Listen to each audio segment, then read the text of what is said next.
ফুলকপির এই রোস্টেড সবজিটা কিন্তু ভাত বলো আর রুটি বলো দুইটার সঙ্গেই কিন্তু কম্বিনেশনটা দারুণ জমে যাবে।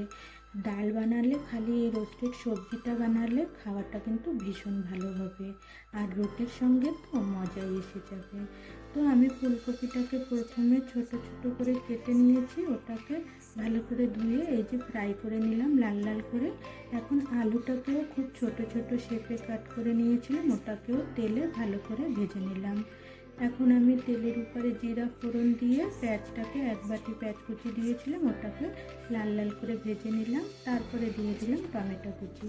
যখন দুইটা ভালো করে ভাজা হয়ে যাবে পরিমাণ মতো লবণ, হলুদ, ধনে গুঁড়ো, জিরে গুঁড়ো দিয়ে মশলাটাকে কষিয়ে নেব। দিয়ে দিলাম 1 চামচের মতো চিকেন মশলা, দিয়ে মশলাটাকে কষিয়ে এক বাটি মটর দিয়ে দিলাম।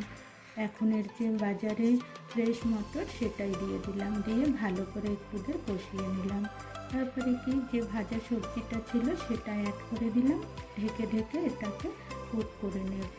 লাস্টে একটু ধনেপাতা কুচি দিয়ে দেব। সবজিটা কিন্তু দারুণ জমে যায় রুটি বলো আর ভাত বলো।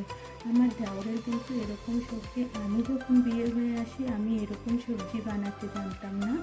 আমার শাশুড়ি মা যতদিনও ছিল আমার সঙ্গে, উনি ডিউটি যাওয়ার আগে বলে যেত শুকনো একটা সবজি বানিয়ে দেবে। তো আমি তো বুঝতে পারতাম না শুকনো সবজিটা কেমনি করে বানায়। তো আমার শাশুড়ি মা বলতো এরকম সবজিটাকে ভেজে পেঁয়াজ কুচি টমেটো কুচি দিয়ে এরকম রোস্টেড করে বানিয়ে দেবে। আমার দেওর কিন্তু রসা সবজি একদমই পছন্দ করে না, ওর ডালের সঙ্গে এরকম একটা শুকনো সবজি একদম